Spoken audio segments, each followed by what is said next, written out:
Êxodo 32 e 30, o contexto é logo após a punição da parte de Deus aos que participaram daquela idolatria terrível com o bezerro de ouro. Sabemos bem a história, foi a última pregação minha, inclusive, nesta série de Êxodo, em que Deus matou vários. Só terminando aqui no versículo 29 de 32, eu digo terminando o trecho que eu parei. Pois Moisés dissera: consagrai-vos hoje ao Senhor, cada um contra o seu irmão e cada um contra o seu filho e contra o seu irmão, para que hoje vos conceda bênção. E lá no 27, passai e tornai a passar pelo arraial de porta em porta, e mate cada um a seu irmão, cada um a seu amigo, e cada um a seu vizinho. Fizeram assim os filhos de Levi no 28, e caíram do povo naquele dia uns 3.000 homens. Muito bem. No dia seguinte, agora estamos no ponto em que vamos começar hoje. No dia seguinte, disse Moisés ao povo: vós cometestes grande pecado. Agora, porém, subirei ao Senhor, e porventura farei propiciação pelo vosso pecado. Vamos orar. Santo Deus, nosso bom Pai, obrigado pela Tua palavra aberta, obrigado em podermos mergulhar um pouco nela, e nos ensina, nós te pedimos, com Teu Espírito que habita em nós, a discernir as verdades, as lições contidas num contexto tão diferente, numa cultura tão diferente de nós, numa época tão diferente, mas os teus valores são eternos e que nós saibamos aplicá-los, e mesmo o uso dos teus valores na terra, embora possa variar um tanto quanto, na época nem existia igreja, hoje existe, então, dando apenas um exemplo, mas precisamos de sabedoria para saber como aplicar o que aprendemos. Em nome do Senhor Jesus Cristo, pedimos e agradecemos. Amém.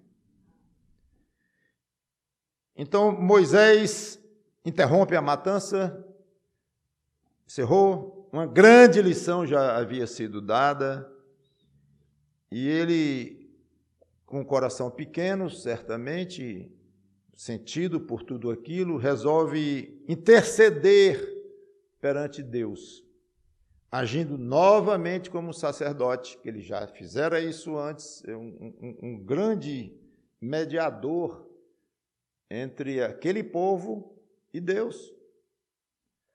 E ele diz uma frase de um valor teológico muito grande. Aqui nós precisamos recapitular um pouco esses termos.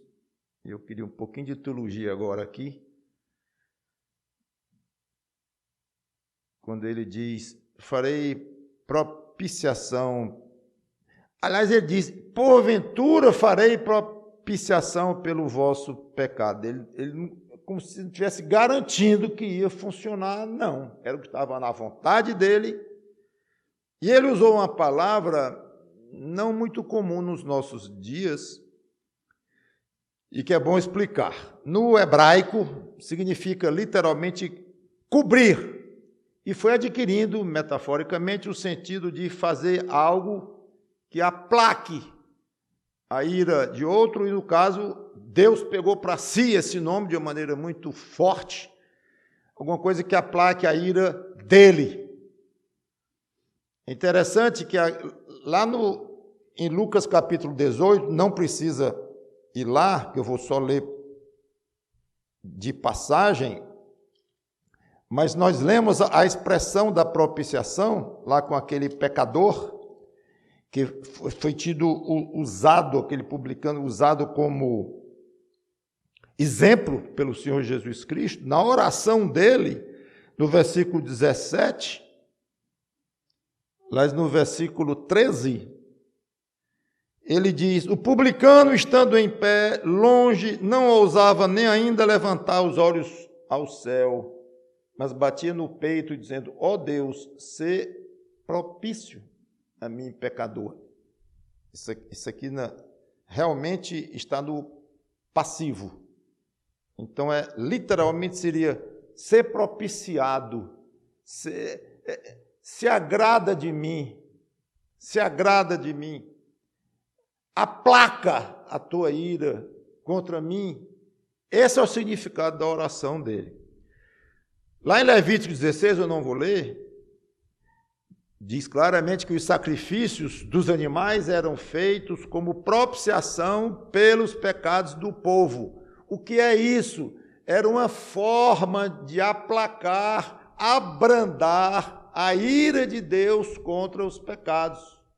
Então é importante o crente, não precisa ser um teólogo, mas é importante conhecer esses termos e o significado por trás desses termos.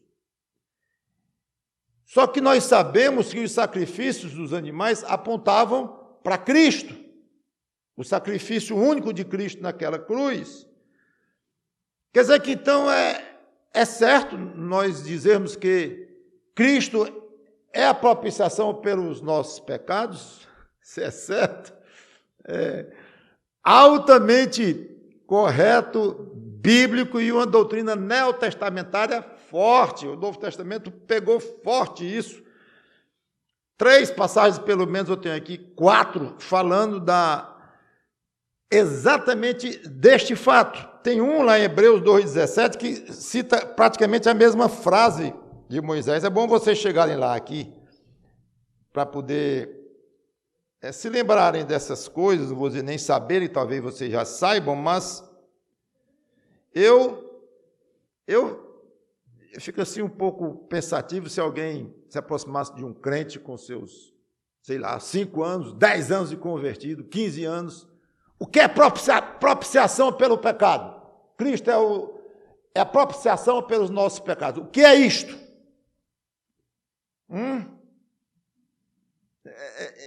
Tem negócio aí de justificação, né?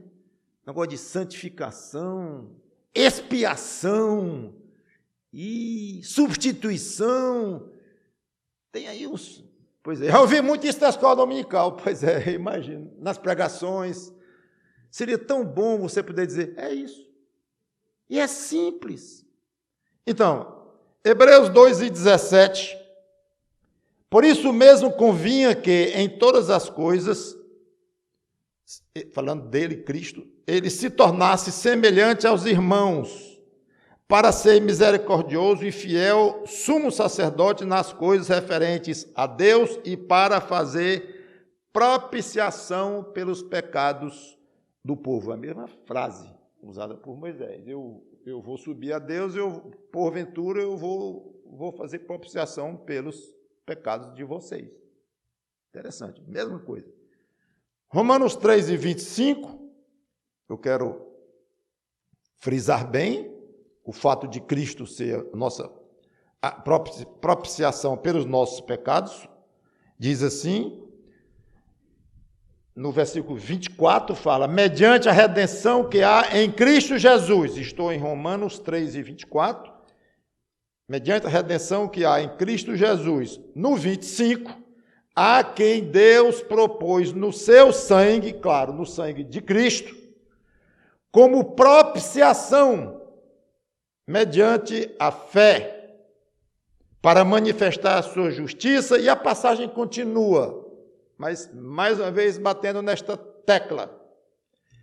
Em 1 João, capítulo 2, uma passagem muito conhecida, quando fala da confissão de pecados do crente, ele deve tratar com Deus isso, os seus pecados, João diz, 1 João capítulo 2, versículo 1 e 2, filhinhos meus, estas coisas vos escrevo para que não pequeis. Se todavia alguém pecar, temos advogado junto ao Pai, Jesus Cristo, o justo.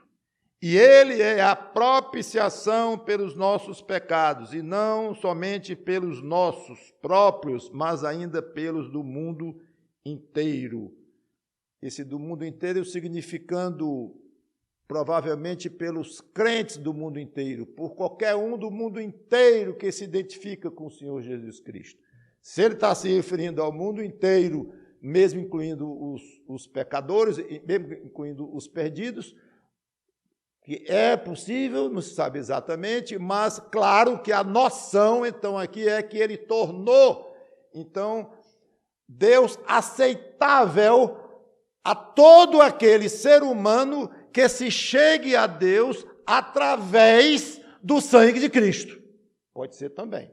É uma interpretação ou a outra, e uma, obviamente, não colide com a outra. O que colidiria com as Escrituras é dizer que Cristo propiciou a Deus, tornou Deus aceitável a todo ser humano, independente da sua relação com Jesus Cristo. Jesus Cristo morreu? Morreu. Então, Deus já está aplacada a ira dele, de Deus, sobre todo e qualquer ser humano. Isso seria ensinar a salvação universal, que é uma heresia das grandes.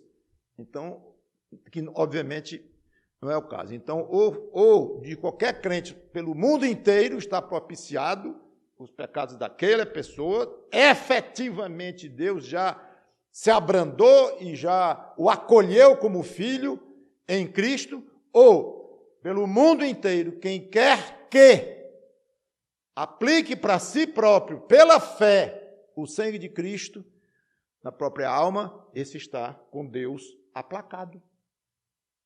Deus está favorável. Que antes era um inimigo. Deus é inimigo daquele que o ofende e vice-versa. Então, Cristo é a propiciação pelos nossos pecados. Ele tornou Deus aceitável. Não significa que ele pagou. O termo não quer dizer isso. É claro que ele pagou. Mas ao pagar, Deus tornou-se aceitável. Entenda, como alguém que está com raiva do outro, ou chateado, ou irritado, ou irado, aí o outro encontra uma maneira de aplacar aquela ira, de diminuir ou fazer desaparecer aquela ira. É isso que aconteceu. Então, Cristo faz a ira de Deus contra o pecador sumir. E esse aplacar aqui é total, é 100%. Não é que Deus ficou um pouquinho agora irado contra o seu pecado, 1%. 99% colocou sobre o sangue de Cristo e 1% ficou sobre você. Não que você iria para o inferno, do mesmo jeito. No céu não vai entrar alguém com 0,00001% de pecado na alma. Não entra. É absolutamente puro. Então Deus foi 100% propiciado, aplacado, abrandado na sua ira contra você, se você é crente no Senhor Jesus Cristo. O propiciatório, inclusive, eu já falei um pouco disso aqui no capítulo 25, era uma peça de ouro, mais ou menos 1,30 m, assim, por 1,70 m, mais ou menos assim, de comprimento, que ficava sobre a arca, que continha a lei e algumas outras coisas, mas eu quero chamar a atenção para a lei. Lá no Santo dos Santos, era sobre o propiciatório, onde ficavam aqueles dois anjos com as asas se tocando, formando uma só peça, inclusive. Era sobre o propiciatório que Deus iria se manifestar pessoalmente, era o lugar mais sagrado de todo aquele complexo que fazia ali o tabernáculo e tudo mais, e no sistema de adoração a Deus, era ali o ponto principal. Uma vez por ano, no dia da expiação, o sumo sacerdote entrava e jogava, espargia sangue sobre o propiciatório.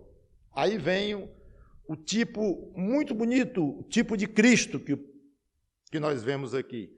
O propiciatório, como eu disse, fica essa peça, tábua, mas que era revestida de ouro. Era de ouro puro, não sei nem se é revestida, mas de ouro puro. Algumas coisas eram de tábua de alta qualidade e vestidas de ouro. Outras eram de ouro puro. O fato é que era um plano, era uma chapa que ficava em cima da arca. E dentro da arca a lei. Então o propiciatório estava acima da lei, nesse sentido. É bonito pensar que Cristo está acima da lei como o único que cumpriu a lei. Não é acima da lei no sentido de que ele despreza a lei, não, ao contrário, ele está acima, ou seja, ele cumpriu, ele não está embaixo, no sentido de devedor à lei. Ele se submeteu, sim, e cumpriu. Então, nesse sentido, ele ficou acima. Bonito essa imagem, essa ideia aqui. Também o propiciatório fazia aproximação entre Deus e os judeus na época, representados pelo sumo sacerdote que ia lá. Era uma maneira de Deus estar presente ali. Cristo fez a nossa aproximação com Deus. É por causa de Cristo que Deus pode vir até nós. Deus foi reconciliado, mas do jeito que o propiciatório era aspergido com sangue uma vez por ano pelo sumo sacerdote, Cristo teve que ser aspergido, que não é nem aspergido, teve que ter derramado o seu próprio sangue. Então, é um estudo muito interessante, a tipologia, todo o conjunto de pessoas, de coisas que são classificadas como tipos de Cristo, ou seja, que apontam para Cristo em alguma situação, em alguma característica dele.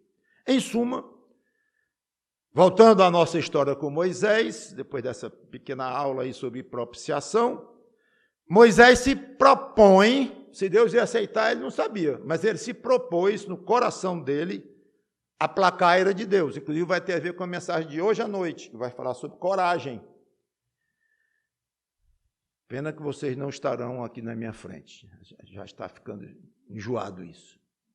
Espero que seja breve, que a gente volte a ter um encontro à noite. Se não 2, talvez só o da noite, eu não sei, mas esse encontro da noite está fazendo, a falta dele está fazendo falta, talvez mais a vocês do que a mim próprio.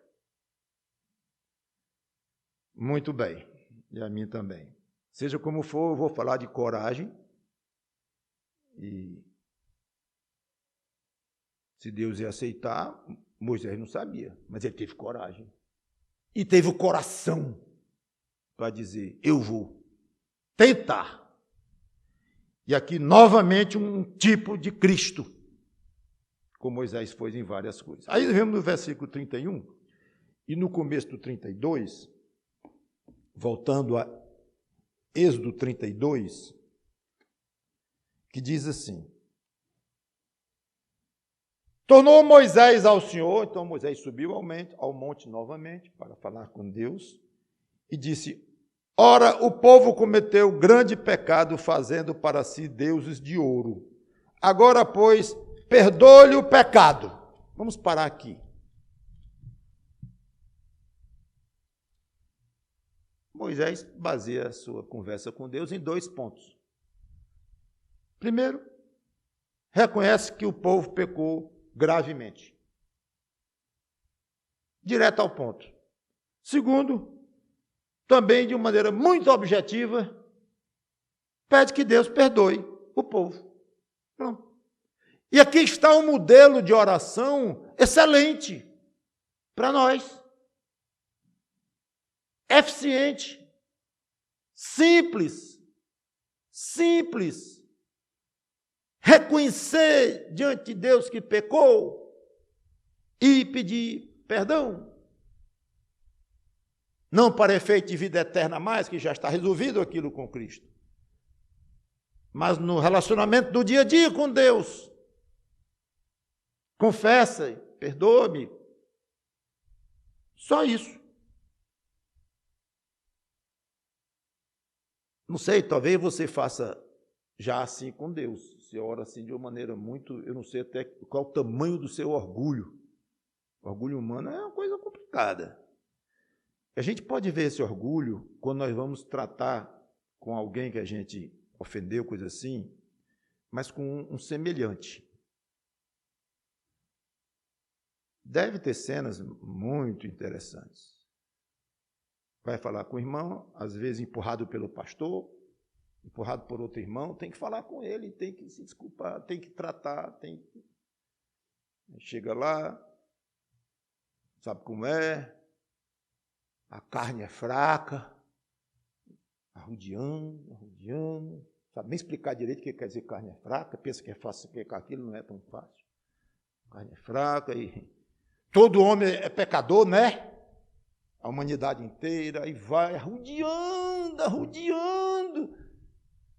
Em vez de assim, eu pequei contra você, meu irmão, ou meu amigo, eu lhe ofendi ontem à noite. Segundo, me perdoe. Muitas vezes o pedir perdão, sabe o que é? É se você se sentir ofendido, então, para. Se você se sentiu ofendido, esse se é miseravelmente colocado muitas vezes em muitos pedidos de perdão, sabia? Já vi gente pedir perdão assim, pois é, tem gente que é sensível, né?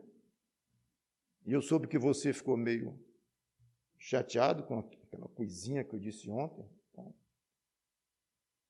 Você pedir de perdão? Isso é reconhecimento? Reconheça. E peça perdão. Fica a sugestão para você fazer assim com as pessoas. E voltando para o caso de orando a Deus, eu não posso imaginar, bem que deveria, porque pode ser que aconteça muito, o crente fazendo isso com Deus. Senhor, tu conheces o coração humano, né? Tu sabes que nós somos muito. Deve ter. Eu acho um absurdo se tiver.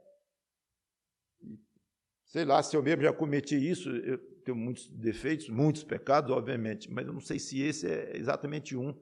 Chegar perante Deus com orgulho, com arrogância e coisa desse tipo.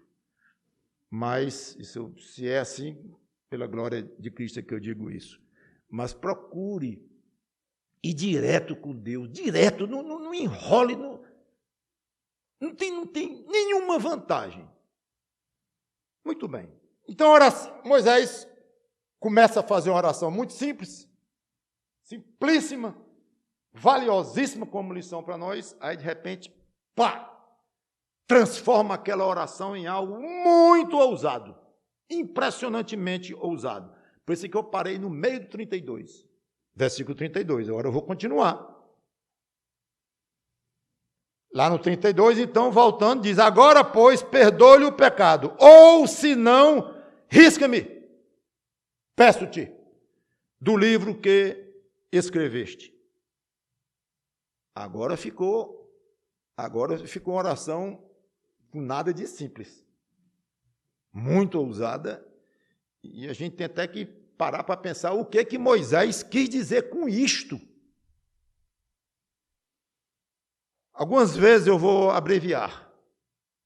Poderia falar bem mais sobre isto, mas no Antigo Testamento, algumas vezes, a expressão livro da vida parece se referir a apenas os vivos. Como em Salmo 69, eu vou colocar no resumo da pregação os textos, mas eu não vou ler. Em outras passagens do próprio Velho Testamento, já vem sugestão de vida eterna. Aqueles que foram escolhidos para a vida eterna. Isaías, Daniel, então tem algumas sugestões. No Novo Testamento, aí a ideia de livro da vida já é mesmo olhando para a eternidade. Aí tem lá em Lucas, Filipenses, Apocalipse, 2 vezes, 3 vezes em Apocalipse, então tem várias passagens que falam a expressão livro da vida, mas já olhando para a vida eterna. E Moisés pensou em quê? Não podemos afirmar. Pelo contexto, parece que ele é mais provável ter pensado na vida mesmo física, porque é o que Deus iria fazer com o povo. Deus iria destruir o povo, matar e destruir o povo. Então, como ele queria aplacar a ira de Deus fazendo algo semelhante, ou se propondo a fazer algo semelhante, Senhor, em vez de fazer isso com eles, faz comigo. Então é provável que ele tenha pensado mesmo e me mate aqui mesmo, agora mesmo, pode matar, pode tirar a minha vida. Talvez tenha sido isso. Não podemos, como disse, afirmar.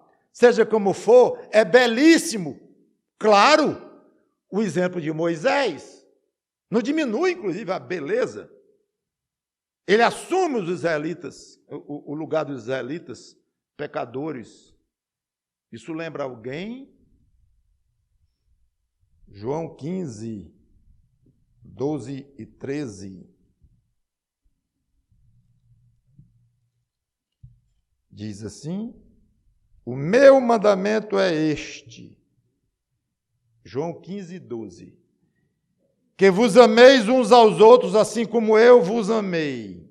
Ninguém tem maior amor do que este, de dar a alguém a própria vida em favor dos seus amigos. Vós sois meus amigos. O mundo inteiro. Não. Se fazeis o que eu vos mando, aqueles que são seguidores, discípulos dele. Então, ele diz claramente que mostrou grande amor em dar a vida dele pelos amigos. É o que Moisés tentou aqui. O que é que Deus responde? Versículo 33. Então disse o Senhor a Moisés: riscarei do meu livro todo aquele que pecar contra mim. Vai, pois, e conduze o povo para onde te disse.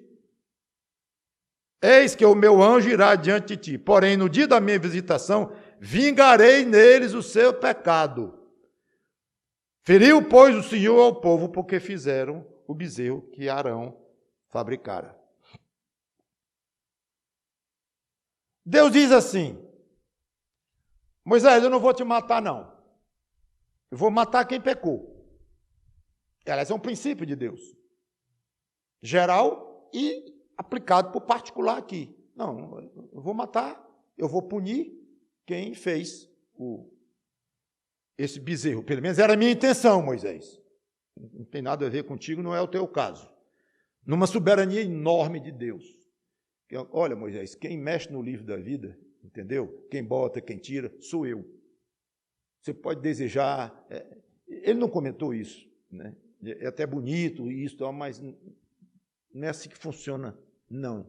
Com minhas coisas, Deus falando, no meu livro eu boto e eu tiro. Eu faço o que eu quiser.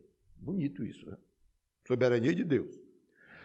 Ao mandar Moisés seguir adiante com o plano de liderar o povo, Deus mostra que atendeu Moisés, desistindo de eliminar o povo. Mas ainda ficou um pedacinho. É curioso. Então, Moisés conseguiu aplacar a ira de Deus um tanto quanto. Talvez aí aquele exemplo que eu dei ficticiamente, que em Cristo Jesus a nossa dívida, ele foi aplacado 99%, ficou 1% da ira sobre nós, não existe. Mas, curiosamente, no caso de Moisés, ficou um pedacinho. Aqui Moisés foi um tipo de Cristo até certo ponto. E é até bom isso, é bonito, porque vemos que Cristo foi além. Então não ficou nada para depois de alguém aceitar Cristo, ainda ter algum tipo de contas a prestar a Deus. Em termos de vida eterna, em termos de céu, ou de inferno, ou de um lugar no meio dos dois, que inventaram o tal do purgatório, que nem existe. Não tem nada disto. Curioso isto. Então, o perdão de Deus aqui não significou o cancelamento de toda e qualquer punição. O perdão garantia que Deus, aquele perdão lá, né? Ele ia garantir que Deus iria continuar se relacionando com o povo, que ia conduzir o povo pelo deserto, que ia levar o povo até a terra prometida, tudo valendo.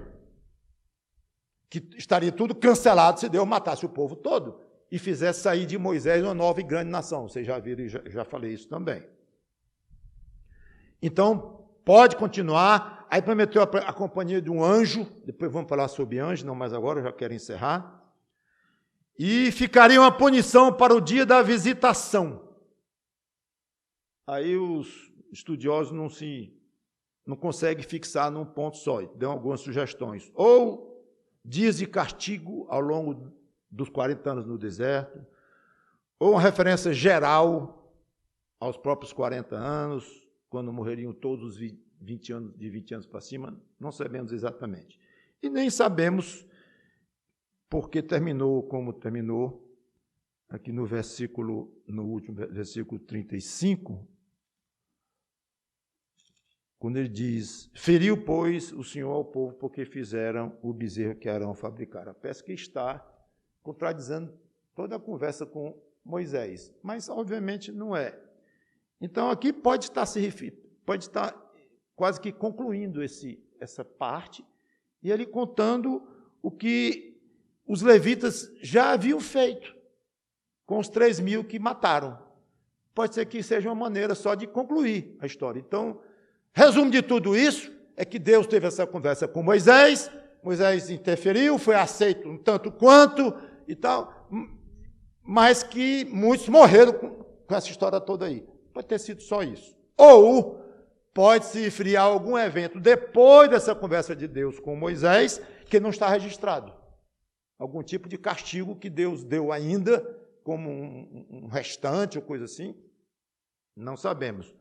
Ou alguma vez específica durante a peregrinação no deserto, como, por exemplo, lá em Números 11, fala de um castigo que Deus infligiu ao povo, que eu não vou falar também, mas teve, pode ser isso. Ou se referindo que ele foi ferindo o povo ao longo dos 40 anos, que não sobrou nenhum acima de 20 anos, além de Josué e Calebe. Então, pode ser que Deus feriu todos de 20 anos para cima, ao longo dos 40 anos. O fato é que nós não sabemos. Eu quero concluir dizendo que o perdão de Deus àquele povo foi até um certo ponto, depois veio o castigo. Eu quero fazer uma analogia, não perfeita, não idêntico, mas talvez pensando no castigo do crente. Que o crente ainda é disciplinado, ainda é punido, não gosto nem da palavra castigo mesmo, da ideia de castigo eterno, coisa assim. Mas o fato de Deus ter nos perdoado em Cristo não significa que Ele nunca mais vai tratar conosco de alguma forma disciplinatória. Ele vai. Ele é nosso Pai e precisa nos educar. Então, às vezes, Deus aplica uma disciplina sobre nós para efeito de ensinar, do crente não repetir e melhorar ainda mais o relacionamento do Pai Celeste com o crente. Totalmente diferente de um castigo de perdição eterna. Então, outra coisa que eu quero colocar é que Deus não aceitou que Moisés morresse no lugar de quem pecou. Que, inclusive, é um princípio colocado nas Escrituras em outros locais, como Deuteronômio, Ezequiel, que cada um vai pagar pelo próprio pecado. Cada um vai pagar pelo próprio pecado. É um princípio bíblico isso. E Deus estabelece aqui esse princípio, conversando com Moisés. Mas, minutinho. Eu sou um grande pecador. Não vou dar conta dos meus pecados. Não sou responsável pelos meus pecados mais. Acabou-se. Cadê? Onde está? O que foi feito do princípio divino que cada um dá conta do próprio pecado? O crente está todo aí feliz, alegre, satisfeito, porque vai para a vida eterna, vai para o céu e tchau. Não se fala mais em inferno na vida daquele convertido a Cristo. Cadê o princípio? Deus fez uma exceção em Cristo. Ele resolveu aceitar que Cristo morresse no lugar do pecador que viesse a reconhecer o sacrifício de Cristo como sendo o seu próprio.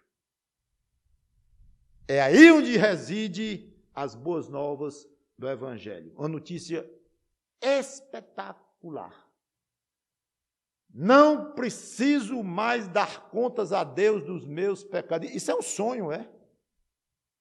É muito mais do que um sonho, porque está falando de vida eterna que você nem entende o que é, nem eu, de tão grande que é, e de perdição eterna do outro lado. Nós nem entendemos a magnitude disso. Aí chega o crente e diz, eu estou livre, totalmente livre, não tenho mais um pecado, a prestar contas com Deus, em termos de castigo eterno. Porque com Deus então fez um acordo com Cristo, que quem aceitasse Cristo diria, ó, meu pai, esse aqui me aceitou como Salvador, por favor, joga os pecados dele no lixo. Não. Alguém deu conta dos seus pecados. O próprio Jesus Cristo. O acordo com Deus incluía isto. Ele creu em mim e eu vou pagar pelos pecados dele. Então é curioso que o princípio de que o salário do pecado é a morte, não somente física, mas especialmente eterna, esse princípio está valendo. Porque Cristo morreu por nós. Morreu fisicamente, ficou 3 dias morto. E ele foi separado de Deus, e aí está um tipo de vida, de morte eterna, que é a separação de Deus. Ele foi separado de Deus a ponto de dizer, Deus meu, por que me abandonaste? Ele estava sem Deus. Então ali eu pessoalmente costumo apontar, se Cristo nos substituiu em termos de morte eterna, de uma separação total de Deus, foi lá. Então, ele cumpriu as duas coisas. E Deus aceitou aquilo, então nos livrou da vida eterna. Então, meus irmãos, graças a Deus por Jesus Cristo. E essa mensagem é para glorificar a Cristo. E Moisés, um servo dele, grande servo, que nos deixou um exemplo belíssimo de amor pelos outros, de compaixão, de coragem, de ousadia, e dizer, eu pago pelos pecados do povo. Belo! Então nós exaltamos a Cristo como nosso Salvador. E exaltamos a Moisés, obviamente com a fonte da letra muito menor do que eu exaltar para Cristo, né? Mas sim, exaltamos Moisés, honramos Moisés como um servo que deu exemplos belíssimos para nós, hoje para você, para mim, que deveríamos tentar aplicar isso e ser mais dispostos, nós sermos mais dispostos a sofrer pelos outros. Santo Deus, nosso bom Pai, obrigado pela Tua palavra, que o Teu Espírito Santo, como orei no início, aplique para o dia de hoje essas lições tão valiosas. Em nome de Cristo. Amém.